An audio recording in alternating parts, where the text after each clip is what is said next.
Aleluia, eu cumprimento os irmãos uma vez mais com a paz do Senhor Jesus. Uma alegria estar aqui esta noite, uma vez mais, para ministrarmos a santa, poderosa e expressiva palavra de Deus.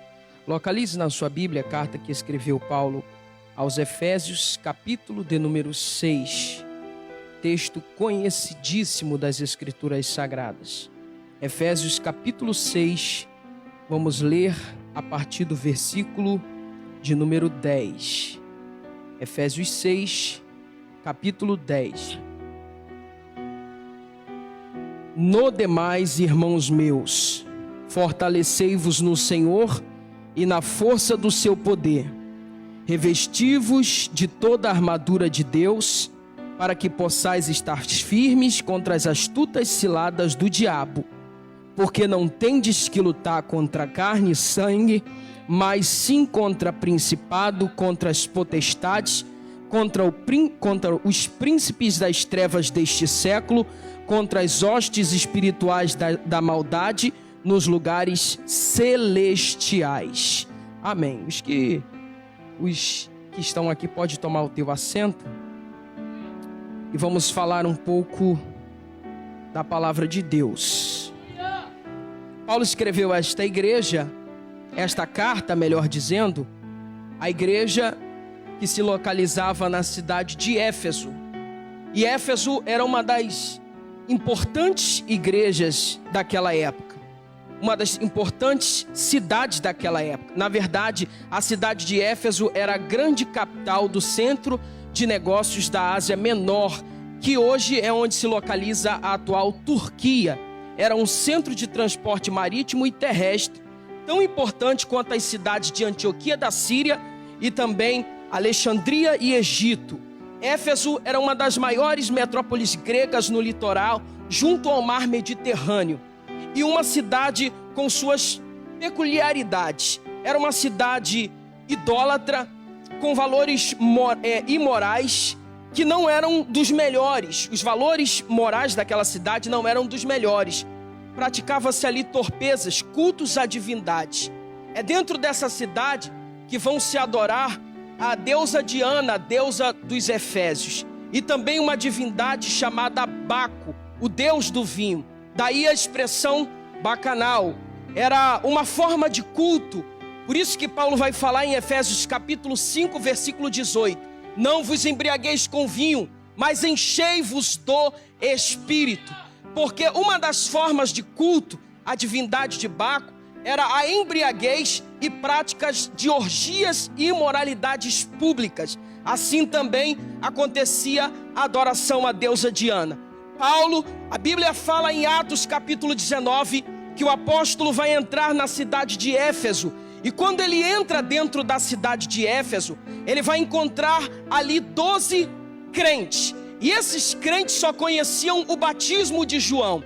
Pelo que tudo indica, eram discípulos de João. Porque quando Paulo pergunta para eles se eles já eram batizados com o Espírito Santo, eles disseram que nem ao menos ouviram falar do batismo no Espírito Santo, mas somente no batismo nas águas. E Paulo vai orar por eles. Eles são cheios do Espírito Santo e começam a falar em outras línguas. O apóstolo Paulo era um homem espiritual e de uma sensibilidade espiritual extraordinária. E quando ele entra dentro da cidade de Éfeso, ele sabe que a luta ali não era contra a carne nem contra o sangue, mas contra principados, potestades, hostes espirituais da maldade que atua na região celestial. Século 21, nós precisamos nos conscientizarmos e estarmos revestidos para vencer estas batalhas espirituais. Temos visto muitos crentes atuando no Facebook, discutindo no Facebook, batendo papo no Facebook, e não tem problema em bater papo, mas o grande problema está nos conflitos. Por quê? Porque o mundo nunca vai pensar como a igreja pensa. Jesus disse que se nós fôssemos do mundo, o mundo amaria o que era seu, mas porque não somos do mundo. É por isso que o mundo nos odeia. A cultura mundana vai confrontar, vai colidir, vai contrastar com a cultura do reino de Deus, expressa na palavra de Deus. Então nós precisamos entender isso, que a nossa guerra, ela não está numa esfera física. A nossa batalha, ela não está numa esfera material, física, terrena, palpável. A nossa guerra está no mundo espiritual. E quando a gente fala de guerras e batalhas, a gente precisa entender que existem algumas batalhas que nós travamos. Umas no nível pessoal. Existem batalhas que são de cunho pessoal. Só você e a batalha. Ninguém pode entrar nela. Ninguém pode lutar essa guerra. É uma guerra individual. Eu vou te dar um exemplo, usando o exemplo do nosso próprio Senhor Jesus Cristo. A Bíblia fala que Jesus, ele vai para o Getsêmani e leva os seus discípulos com ele. Só que ali no Getsêmani, embora estivesse cercado de 12, aquela guerra não era de Tiago, aquela guerra não era de Pedro, aquela guerra não era de João e nenhum dos outros 9 apóstolos. Não, aquela guerra era exclusiva do Senhor Jesus Cristo. É por isso que Jesus vai dizer: nenhuma hora pudeste velar comigo, porque aquela batalha era uma batalha de nível pessoal que Jesus estava enfrentando. Todos nós que estamos ao alcance dessa palavra também temos as nossas batalhas individuais, e nesta batalha individual, pai não entra, mãe não entra, pastor não entra. É a tua guerra e você precisa estar preparado para vencer ela. Mas nós temos a garantia da vitória no nome do Senhor Jesus Cristo. Existem outros tipos de guerras também que enfrentamos no nível coletivo. Por exemplo, Pedro estava preso, e a Bíblia relata no livro de Atos dos Apóstolos, capítulo 12, versículo 15, que enquanto Pedro estava preso, a igreja estava orando. E aí os anjos visitaram a prisão e soltaram Pedro. Quando ele estava dormindo, os anjos chegaram, viram a capa jogada de um lado, as sandálias jogadas do outro. E a Bíblia fala que o anjo libertou Pedro. Por quê? Por causa da oração da igreja. Existem guerras que não estão só no campo pessoal, elas estão num nível coletivo. Quando a igreja entende isso, ela se une coesa em um só corpo, em um só propósito, e vai orar. E quando ela ora, coisas começam a acontecer no mundo espiritual. É por isso que precisamos ter consciência desta batalha. Deixa eu liberar uma palavra para você que a igreja está me ouvindo aqui agora. Nós estamos em uma guerra ideológica dentro da nação brasileira. Não se trata só de um conflito político, não se trata só de um conflito econômico, não se trata só de um conflito na área da saúde, não, é um conflito espiritual. E esse conflito, essa fortaleza, essa muralha só vai cair por terra quando a igreja se posicionar e entender a sua posição. Nós precisamos clamar. O tempo é de despertamento espiritual. Oh, calabai de oremanarasuri andarácia. Precisamos despertar e, como um só corpo, orar para que aquilo que está sendo estruturado, arquitetado, projetado, orquestrado no mundo espiritual, caia por terra. Querido, esta não é uma batalha individual, esta não é uma batalha que está no campo pessoal, é uma batalha da igreja. E nós precisamos orar, nós precisamos ter consciência disso. E Deus, nesta última hora, por intermédio deste instrumento poderoso chamado internet, está te dizendo, convocando você para se colocar na posição, para orar por nossa nação. Alguns homens na história bíblica fizeram isso. Daniel se prontificou a orar 21 dias, orando e jejuando, para que Deus socorresse Judá. A rainha Esté, quando percebeu que os judeus dentro do domínio persa seria exterminado trama maquiavélica de Amã, ela colocou todos os judeus para jejuar, e todo o projeto que foi elaborado e arquitetado caiu por terra. Deus está falando para a nossa geração: é hora de nos posicionarmos. Nós estamos em uma guerra espiritual, só que essa guerra só terá vitória o povo de Deus quando ele se posicionar e entender o seu papel na sociedade. Ei, querido, aprenda o que eu vou te falar aqui agora. Deus conta com as tuas orações. Não que Ele não possa fazer, Ele pode fazer na hora que Ele quer, do jeito que Ele quer, da maneira que Ele quer. Só que Moody disse algo muito forte: Deus se move na mesma direção que as nossas orações se movem. Quando a gente vai falar da oração de Daniel pela nação de Judá, que estava dentro do cativeiro babilônico, a Bíblia fala que enquanto Daniel orava, Deus mandou Gabriel descer no céu da Pérsia. E quando ele descia, o príncipe do território da Pérsia no mundo espiritual segura Gabriel. Só que a oração de Daniel continua bombardeando as esferas espirituais. E aí Deus vai mandar Miguel descer com um exército, obviamente, para abrir caminho para Gabriel chegar e falar com Daniel. E quando o anjo Gabriel chega para Daniel, ele diz: a tua oração foi ouvida desde o primeiro dia, mas o príncipe da Pérsia se colocou diante de mim. Quando ele fala príncipe da Pérsia, ele não está falando de uma monarquia nacional, ele está falando de um principado que atuava na esfera espiritual. Então tem guerras que, para ser vencida, o nível, nós precisamos nos unir em oração, jejum, bombardear o mundo espiritual. Deixa eu falar algo para você. Não estou falando de um jejum nacional uma vez só. Eu estou falando que a oração não pode parar. A guerra é intensa, a batalha é intensa, e nós, ao invés de murmurarmos, temos que continuar clamando para que Deus faça coisas extraordinárias. Também tem aquele tipo de batalha que é local, aquele tipo de batalha que vai acontecer ali na região do teu trabalho, na escola ou em qualquer determinado lugar. São níveis de batalhas locais. Tem batalhas que só acontecem em determinados locais. Por exemplo, uma vez eu fui ministrar em uma cidade chamada Tupanciretã, no Rio Grande do Sul. E quando eu cheguei ali para ministrar, quando fui dobrar os joelhos, eu vi uma visão. Deus me deu uma visão, e não é algo muito comum. Na hora que eu dobrei o meu joelho para orar no quarto do hotel, e a Yasmin estava comigo, Deus me deu uma visão de uma criança sendo sacrificada. E eu não entendi direito. Eu falei: Deus, parece um ritual, o que está acontecendo? E aí eu comecei a falar com Deus, lutando, e eu sabia que seria uma guerra. O congresso ia acontecer dentro de um estádio. E aí eu liguei no outro dia, quando eu fui almoçar com o irmão que havia nos convidado, eu falei para ele, e ele disse: aqui nessa determinada cidade há uma atuação extraordinária de feitiçaria para tentar neutralizar o congresso que a gente vai fazer aqui, porque quando esse congresso acontece, muitas vidas se rendem ao Senhor Jesus.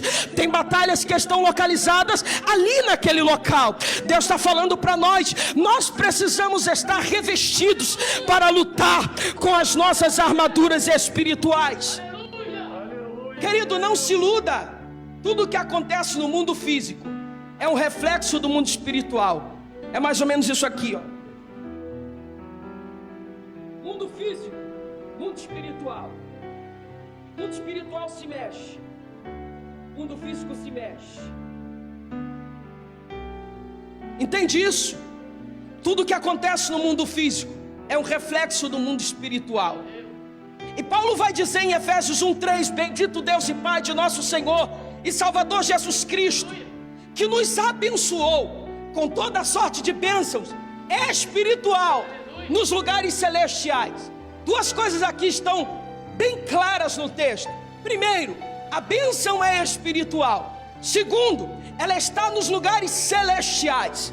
A igreja não luta como a terra luta.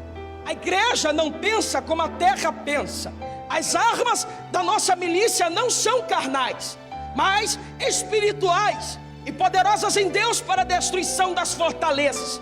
destruindo todo o conselho e toda altivez que se levanta contra o conhecimento de Cristo, levando cativo toda a mente à obediência à palavra.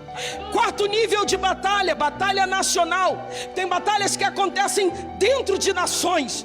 Por exemplo, quando você vai ver o território da África, você vai ver um lugar completamente assolado por bruxaria, por feitiçaria, por fomes, por pestes. Países da África específicos. Quando você começa a viajar estados, quando você começa a viajar países, você vai perceber que existem espécies de acontecimento naquele local que é típico daquele local. Sabe o que é isso? São batalhas que acontecem no âmbito nacional. Por exemplo, quando você entra dentro de um país como a Índia, você vai ver que o paganismo ali é algo tão grande, mas tão grande, que uma família deixa de alimentar o seu filho com leite de vaca para alimentar as divindades, e a criança deixa de tomar do melhor para oferecer a divindade. O nível de miséria dentro daquela nação é algo extraordinário. Paulo sabia disso. Quando ele entra dentro de Éfeso, ele entende que a guerra ali não era física, ele entende que a guerra ali não estava em uma esfera terrena, carnal. A guerra era espiritual, e quando a gente entende que a guerra é espiritual, nós precisamos elevar o nosso nível espiritual. Através de quê? Da oração, do jejum, do clamor. Nós estamos vivendo os últimos dias da igreja de Cristo na terra. Eu não tenho dúvida disso. Eu não tenho dúvida que muito em breve a igreja será arrebatada. Talvez a pandemia tenha acontecido para o nosso povo se desprender um pouco do material e começar a entender as coisas espirituais. O Espírito da graça está te dizendo nesta noite que a tua luta não é contra carne nem sangue, mas contra principados, potestades, príncipes, dominadores deste século que atuam na região celestial. E esta guerra só pode ser vencida com jejum e oração. Os historiadores afirmam que quando Paulo escreve a carta de Éfeso, é uma das cartas da prisão, junto com Filipenses, Colossenses, segunda carta a Timóteo, é uma das cartas da prisão. E você percebe que eles prendem o apóstolo, mas não prendem a mensagem de Paulo. E você vai perceber que Paulo começa a dizer: no demais, irmãos meus, fortalecei-vos no Senhor e na força do seu poder. Ele está dizendo: fortalecei-vos no Senhor, que a nossa força não está na força do braço, está no Senhor. Conforme eu falei na semana passada, Davi, quando ia para uma batalha, ele não confiava nas suas habilidades. Ele sabia em quem ele estava. Ele sabia quem era que chancelava a sua vitória. É por isso que Paulo diz: fortalecei-vos no Senhor e na força do seu poder. Aí ele vai falar: revesti-vos de toda a armadura. O que significa a palavra revestir-vos? A palavra revestir significa vestir de novo, vestir novamente. Por exemplo, eu estou com uma camisa, vestido. Aí coloquei o terno, estou revestido. Me vesti novamente. É isso que o apóstolo está dizendo: revestir-vos, colocai uma vestimenta nova, uma armadura nova, das armaduras de Deus, para que possais estar firme contra as astutas ciladas do diabo. Porque não tendes que lutar contra carne e sangue, mas contra os principados, contra as potestades, contra os príncipes das trevas deste século, contra as hostes espirituais da maldade nos lugares celestiais. Agora observa o que ele continua dizendo: portanto, tomai toda a armadura de Deus, para que possais resistir o dia mau, e havendo feito isso tudo, ficai firmes. Aí olha o versículo 14: estais, pois, cingidos, tendo cingido os vossos lombos com a verdade, e vestido a couraça da justiça. Paulo está dentro de uma prisão romana. Com certeza existiam soldados que estavam guardando a prisão. Ali dentro daquele contexto, Paulo está escrevendo, e numa iluminação do Espírito, quando ele olha para o soldado, porque quando você vai observar os detalhes dentro do texto, as armaduras que Paulo fala eram muito similares às armaduras dos soldados romanos. Observe que ele entende que numa guerra, um soldado não pode estar desguarnecido, de peito aberto. Ele precisa estar protegido, porque toda guerra tem retaliações, toda guerra tem ataques. Paulo está falando de algo que era o seu contexto local naquela época. Aí ele diz: cingido os vossos lombos com a couraça da justiça. A couraça servia para proteger o peito, o coração, de toda investida, flechas, dardos inflamados. A couraça servia para proteger o peitoral do soldado. Observa que a Bíblia diz: sobre tudo o que deves guardar, guarda o teu coração, porque dele procede as saídas da vida. Satanás sabe como atacar, ele sabe jogar isca na hora certa, no momento certo. Então nós precisamos estar revestidos com a couraça da justiça, calçados os pés na preparação do evangelho. Quando Paulo fala de calçar os pés, ele observa as sandálias romanas. Nenhum soldado romano andava descalço. Calçados os pés na preparação do evangelho. O evangelho fala de base. Ele fala na preparação do evangelho. Pés fala de base.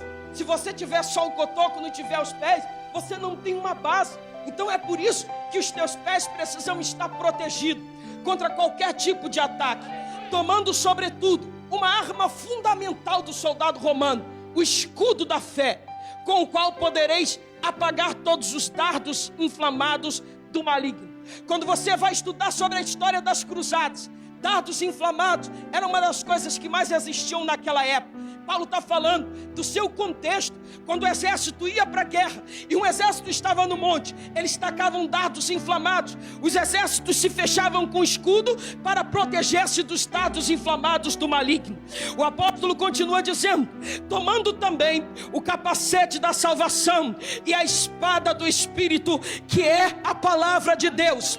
Perceba que dentro de um contexto histórico, o apóstolo está dizendo: o peito tem que ter uma couraça, o capacete também tem que existir para proteger os ataques na mente. A mente é um dos maiores campos de batalha que Satanás ataca ao ser humano. Se o homem não estiver vigiando, ele se torna um alvo fácil, como Pedro, que abre a boca para dizer: tu és o Cristo, o Filho do Deus vivo, e bem depois, ou seja, bem próximo, ele vai dizer que Jesus não pode ir para a cruz, porque se ele morreria primeiro, ele se entregaria, não deixaria, entraria na frente e não deixaria o Senhor ir. Deu lugar para Satanás. É isso que o Espírito Santo de Deus está nos falando.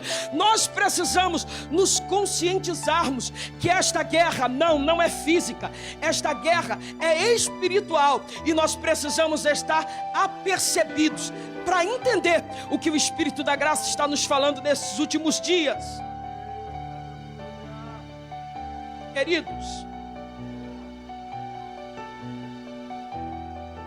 couraça da justiça, capacete da salvação, escudo da fé, espada do Espírito, calçado os pés na preparação do evangelho, armaduras espirituais. Querido, todas as vezes, pastor José Maria, eu vou revelar algo aqui que eu nunca nem falei num púlpito pregando, mas é a primeira vez. Quando eu estou muito relaxado espiritualmente, assim, relaxado que eu digo sem, aquela semana eu não orei, naquela semana eu não jejuei, eu tenho sonhos, geralmente indo pregar, faltando uma gravata, faltando alguma coisa, e o Espírito de Deus está dizendo: você precisa, através ali do sonho, nas vestes, Deus está falando, você precisa estar pronto, você precisa estar preparado. Não que gravata significa alguma coisa, o que Deus está me mostrando sempre, Deus tem alguns códigos, algumas formas de falar comigo, de me cobrar, e eu tenho certeza que quem está me ouvindo aqui e é espiritual sabe do que eu estou falando. Deus tem um ponto certo para ministrar em você, para falar contigo. E o Espírito da Graça está nos falando por intermédio da sua palavra, que nós estamos vivendo uma das guerras mais difíceis da história da humanidade. A guerra contra a saúde, Eliardo, sim, o mundo parou, a economia parou, só que não é dessa guerra que eu estou falando, é de uma guerra espiritual. Além do que está acontecendo, fazer parte do cumprimento daquilo que as Escrituras já haviam determinado. O próprio Jesus disse que nos últimos dias, Mateus 24, teríamos pestes, terremotos, guerra, pai contra filho, filho contra pai, nação contra nação. O apóstolo Paulo, tudo que é profecia das Escrituras, queridos, para a volta do Senhor Jesus, já aconteceu. Pare para observar. Pai contra filho, filho contra pai, é o que mais tem. Nação contra nação, reino contra reino. Pestes, terremotos, maremotos. As notícias estão aí. Se a igreja se calar, as pedras vão clamar. E é o que está acontecendo. As pedras estão clamando. Todas as profecias já se cumpriram. Só tem uma coisa que ainda não estava se cumprindo. O que, Eliarde? A igreja estava gostando mais da terra do que do céu. Como assim, Eliarde? Muitas pessoas preocupadas com os seus anseios pessoais, com os seus sonhos pessoais. Arrebatamento da igreja. Não, tenho que casar primeiro. Arrebatamento da igreja, agora não, tenho que terminar a faculdade primeiro. Arrebatamento da igreja, agora não, eu tenho que concretizar o meu tão sonhado sonho primeiro. A Bíblia vai falar no livro de Apocalipse sobre 7 igrejas da Ásia Menor. E a 7ª e última igreja, a igreja de Laodiceia. O Espírito está me conduzindo, isso não está nem no esboço, mas o Espírito está me conduzindo aqui. A Bíblia fala aqui para a igreja de Laodiceia. O texto sagrado diz que Jesus, ele vai para todas as igrejas da Ásia Menor, as 7 igrejas citadas em Apocalipse. Ele começa falando a mesma palavra no início. Eu sei as tuas obras. João viu 7 castiçais de ouro e no meio dos 7 castiçais um semelhante ao Filho do Homem. Em outras palavras, cada um dos castiçais, candelabros ou menorá, como você preferir, tipifica uma das 7 igrejas da Ásia Menor. E ele disse que viu um semelhante ao Filho do Homem no meio dos 7 castiçais. Isso significa dizer que Deus não perdeu a sua igreja de vista. Significa dizer que Deus está no meio da sua igreja. E cada uma das igrejas tem uma característica. Quando você vai estudar a escatologia, todos os escatólogos concordam que cada uma daquelas igrejas, além de serem igrejas individuais, históricas que existiram, mas elas tipificam um período da história que nós estamos vivendo, o último período, a última igreja, a igreja de Laodiceia, que é a igreja que está em cima do muro, está morna. Ela não é quente e não é fria, é morna. E quando Jesus vai falar para a igreja de Laodiceia, e quando eu falo de igreja aqui, irmãos, eu não estou falando de uma denominação especificamente falando, eu estou falando de igreja numa escala global. Entendam o que eu estou falando. Morna, já não tem mais o fervor de antigamente. Eu me lembro que antes, quando o crente aceitava Jesus, uma das primeiras coisas, pelo menos dentro do nosso contexto pentecostal, que o crente mais desejava era ser batizado com o Espírito Santo. Os crentes queriam buscar os dons espirituais. Os crentes queriam o dom da profecia, o dom da sabedoria da palavra, da ciência da palavra, do conhecimento. Os crentes buscavam com zelo os melhores dons, como o apóstolo Paulo diz. Mas com o passar dos anos, a explosão do movimento neopentecostais, valores foram invertidos, prioridades deixaram de ser prioridades. Na verdade, começaram-se a viver buscando propósitos pessoais. E com isso vai gerando um arrefecimento na vida espiritual. A igreja vai se tornando morna, já não busca mais. É uma palavra que vai te colocar no chão, é uma palavra que vai te trazer a reflexão, mas o Espírito de Deus te pergunta: quanto tempo já não tranca mais a porta do quarto e não gasta tempo na sua presença? Quanto tempo já não tira mais um propósito de jejum? O Espírito de Deus está dizendo: a quarentena é um tempo de reflexão. A Bíblia fala de um isolamento social, de um profeta. Quem era ele? Elias. Deus tira Elias do meio do seu contexto e isola num lugar chamado Querite. Só que o isolamento de Elias é para estreitar relacionamento com o Senhor. É no Querite que os corvos traziam pão e carne 2 vezes por dia para alimentar Elias. Deus está dizendo que esta quarentena você estreite relacionamento com o Senhor. Que essa quarentena você desenvolva intimidade com o Senhor. Ele quer te levar para uma esfera. A nossa guerra não está num nível carnal, humano. A nossa luta está num nível espiritual.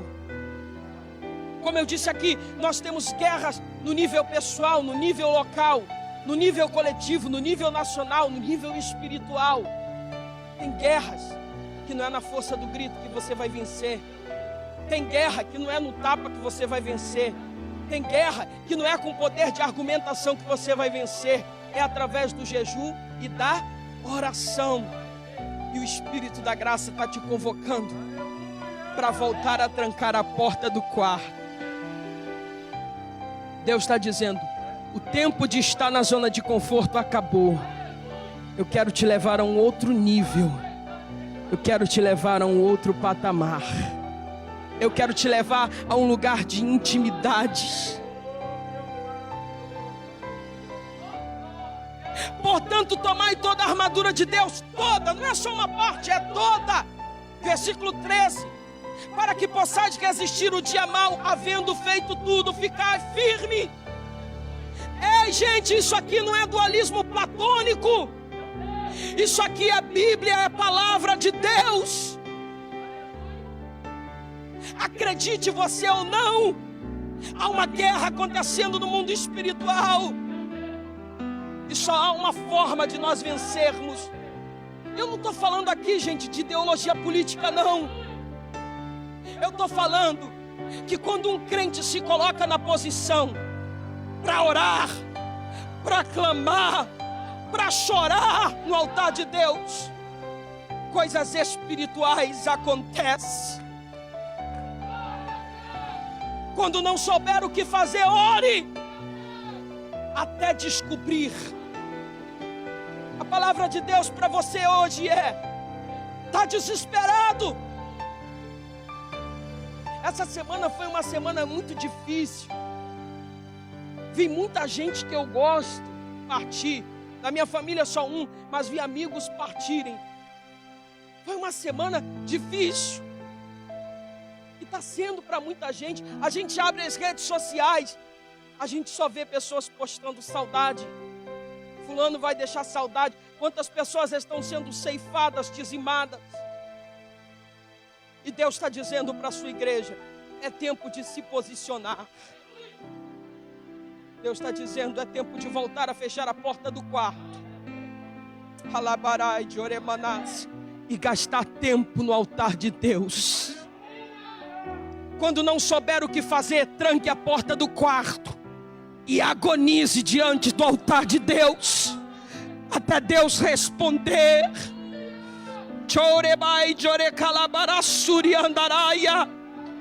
A palavra para nós hoje é: desperta. Desperta, tu que dormes. Quando Paulo entra no capítulo 19 de Atos, na cidade de Éfeso, e ele observa que os 12 que ali estavam não haviam sido revestidos do poder do Espírito Santo, só conheciam o batismo de João. Paulo pensa: do jeito que esses camaradas estão aqui preparados espiritualmente, não dá para resistir aquilo que está sendo lutado aqui dentro. Paulo ora por eles, Atos 19, pode ler. E eles são impactados. A Bíblia fala em Atos 19, eram 12, eles começaram a falar em línguas, foram cheios do Espírito Santo. E é dentro de Éfeso, você vai ver algo muito forte. É dentro de Éfeso que a Bíblia fala que os lenços e aventais de Paulo, onde passava, espíritos malignos saíam e pessoas doentes eram curadas.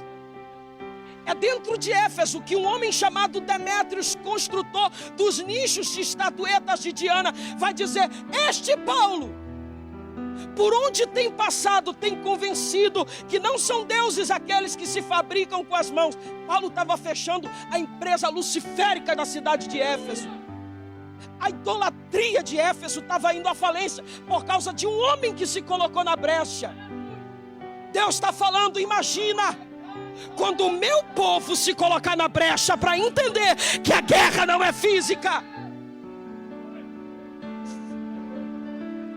1556, numa guerra entre Escócia e Inglaterra. Escócia e Inglaterra. A rainha da Inglaterra se preparava para guerrear contra a Escócia. Só que dentro da Escócia havia um homem chamado John Knox, um dos reformadores do século XVI. E John Knox fez a seguinte oração: Deus, ou me dá a Escócia, ou me mata. Quando ele diz me dá a Escócia, ele não está dizendo me dá para mim. Ele está falando, eu quero ser um ganhador de almas da Escócia. Eu quero promover um avivamento dentro da Escócia. E a história diz que um avivamento extraordinário ocorreu dentro da Escócia, ao ponto da rainha da Inglaterra dizer: eu não tenho medo dos canhões da Escócia, eu tenho medo da oração de John Knox.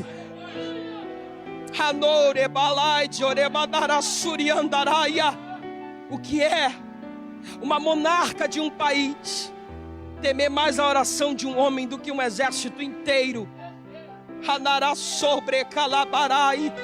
Você não faz ideia quando o crente sincero coloca o joelho na terra e começa a clamar.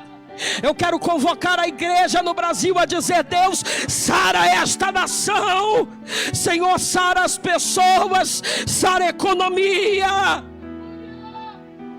Só que o mais importante, queridos, há uma geração muito forte dentro do Brasil algemada, com algemas na mente, cadeias na mente, que não caem com sofismas, que não caem com filosofia, que não caem com poder de argumentação. Estão com cadeias na mente, escama nos olhos, como o apóstolo Paulo, antes quando era Saulo. E essas escamas dos olhos e essas cadeias da mente só caem quando a igreja orar e jejuar, se posicionar. Deus nesta noite está passando nos lares que estão sendo alcançados com esta palavra em revista e dizendo: você está preparado para a guerra? Oh, alabarassore manaracandaraia. Quando a igreja orar, o coronavírus não resiste ao poder da oração da igreja. Quando a igreja orar, sofismas vão cair por terra, porque Deus começa a abrir mentalidade de pessoas. Quando a igreja orar, coisas extraordinárias precisam acontecer, e o Espírito Santo nos grita por intermédio da sua palavra. Você precisa se posicionar, você precisa estar revestidos espiritualmente para vencer. Tem crente, irmãos, que tem uma vida espiritual tão superficial, mas tão superficial, que ele não consegue vencer os próprios conflitos pessoais, e ele fica terceirizando a oração. Como assim, Eliardo, terceirizando a oração? Ao invés dele orar, porque a guerra é dele, porque o Getsemane é dele, porque aquela cruz foi preparada naquele momento para ele, ele fica: pastor, ora por mim. Ele diz para a irmã na oração: ora por mim. Querido, se você é o mais interessado na vitória e você não ora, você acha, não, mas é que a oração do pregador tem mais unção, tem mais efeito. Querido, quando você entende o que é o crente colocar o joelho no chão, o mundo espiritual começa a reagir.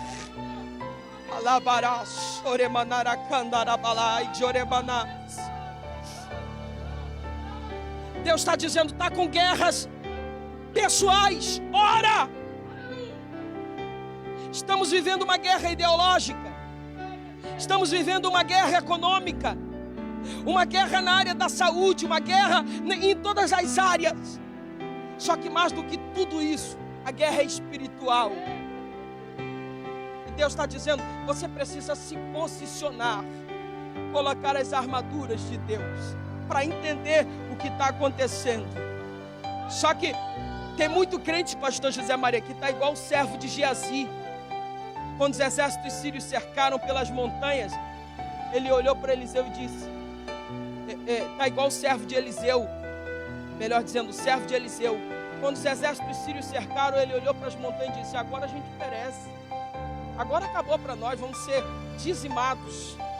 Aí Eliseu dá um sorriso e diz assim, calma aí, eu vou orar para Deus abrir a visão do moço. Ele precisa entender que quem está conosco é maior do que quem está com eles. E quando ele orou, o moço viu carruagens e cavalos, alabarachandaraia, um exército inumeroso, incontável. Deus está dizendo, alabarachorekancioremanás, quem está com nós, quem está conosco é maior do que o que está lá fora. Só que você precisa se posicionar. Mas o que a nossa geração tem feito? Deus tem colocado alguns Ezequiéis dentro do vale e tem dito assim, e aí Ezequiel, poderão viver esses ossos? Aí Ezequiel joga para Deus a responsabilidade, diz, tu sabes. Aí Deus, é contigo a bola. Abre a boca e profetiza. Tem gente que quer ver acontecer, mas quer ficar sentado no camarote.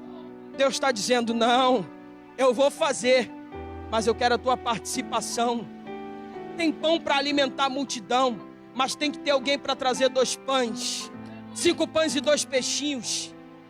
Os ossos vão ressuscitar, mas tem que ter alguém para abrir a boca e profetizar.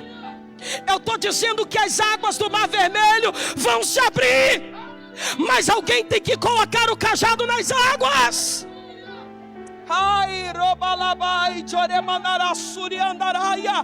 Eu estou dizendo que os olhos do cego do tanque de Siloé vão se abrir. Ele vai enxergar, mas ele tem que ir até o tanque.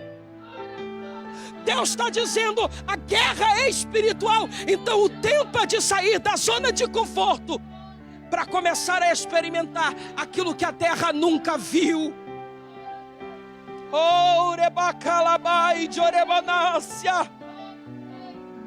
É para você que Deus está falando. Se posiciona. É noite de se posicionar. Substitui as discussões políticas no Facebook pela oração. É tempo de despertamento espiritual.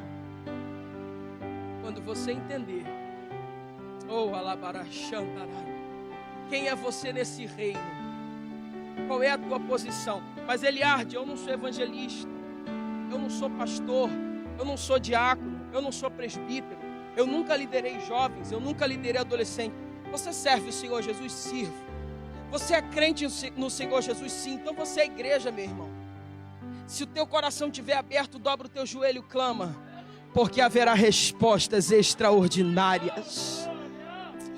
Que mandarás. Só que para isso, alguém precisa se posicionar. A força, o que a mãe está orquestrando, não vai dizimar os judeus. Enquanto um povo ainda estiver disposto, junto, coeso, para orar e buscar, Deus vai fazer coisas extraordinárias. Para concluirmos, eu quero que você feche os teus olhos onde você está, que nós vamos orar. Eu queria te chamar para orar mesmo, de verdade. Já estou finalizando. Nós estamos em uma batalha, e essa batalha só tem um vitorioso, é a igreja do Senhor Jesus Cristo.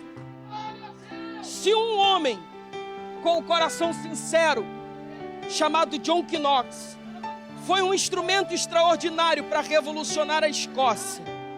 Se um homem chamado John Wesley se colocou na brecha, e quando ele morreu, tinha mais de 700 mil seguidores na Inglaterra. Deus está dizendo: se a nação brasileira entender qual é o seu papel, o seu propósito, nós vamos alcançar coisas que a terra nunca viu. O Espírito de Deus está te convocando agora a orar pela nação brasileira. Sabe qual é o problema da nossa geração? É a crise de identidade. Ela não sabe quem é e não sabe para onde está indo. Eu estou falando da geração atual. Só que nós não. Nós somos igrejas. Nós sabemos quem somos e para onde estamos indo.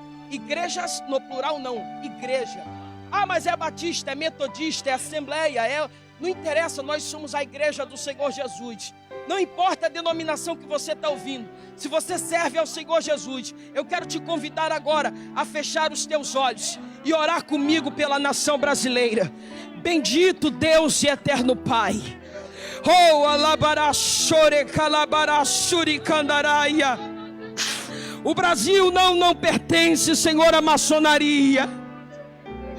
O Brasil não pertence, Senhor, ao satanismo, não.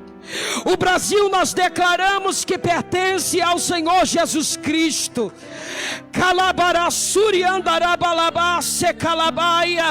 Nós declaramos agora no mundo espiritual que toda ferramenta preparada contra a nação brasileira, tudo aquilo que foi orquestrado no mundo espiritual, seja quebrado agora na autoridade do nome do Senhor Jesus Cristo. Como a tua igreja em um só propósito, em uma só voz, nós estamos em uma batalha coletiva e estamos clamando agora que poderes espirituais da maldade sejam destronados nesta noite. Nós declaramos a saúde do Brasil. Oh, alabarachandaraia, como igreja tua, a tua igreja pede perdão, Senhor. A tua palavra diz: se o meu povo que se chama pelo meu nome se humilhar e orar e buscar a minha face e se converter dos seus maus caminhos, então eu ouvirei do céu, perdoarei os seus pecados e sararei a sua terra.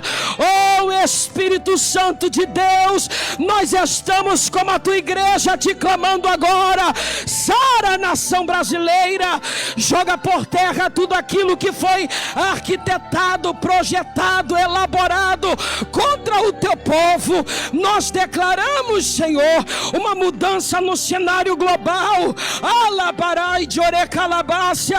Espírito Santo, traz um despertamento para o teu povo, que possamos, Senhor, voltar a usar o quarto de guerra, entendendo que a nossa guerra não é física, entendendo que a nossa guerra não é ideológica, entendendo que o Brasil precisa do Senhor Jesus Cristo. Espírito da graça, vai agora onde, Senhor, o homem natural não consegue chegar. Toma Brasília nas tuas mãos.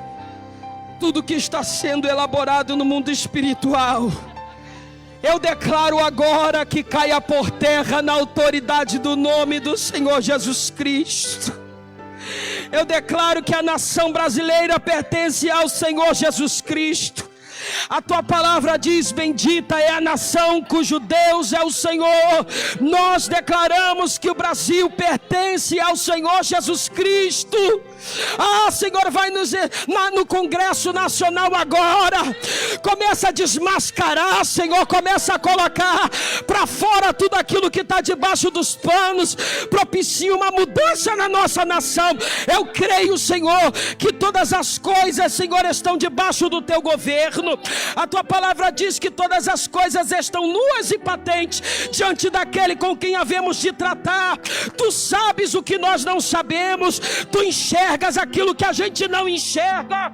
Desmascara agora, Pai querido, toma os hospitais públicos agora, bendito de Israel, toma nas tuas mãos os hospitais, aquelas pessoas que estão sendo, Senhor, ali, Senhor, internadas, que estão internadas com Covid-19, nós na autoridade do teu nome declaramos cura, Senhor, nós expulsamos o espírito da morte de dentro do Brasil, nós repreendemos toda ação que não te glorifica, e nós clamamos, Senhor, por um mover, um avivamento da tua parte, um despertamento, em nome do Senhor Jesus Cristo, em nome do Senhor Jesus Cristo. Põe a tua boca no pó, talvez assim haja esperança. Não foi eu quem disse, é a santa, poderosa, inerrante, irrepreensível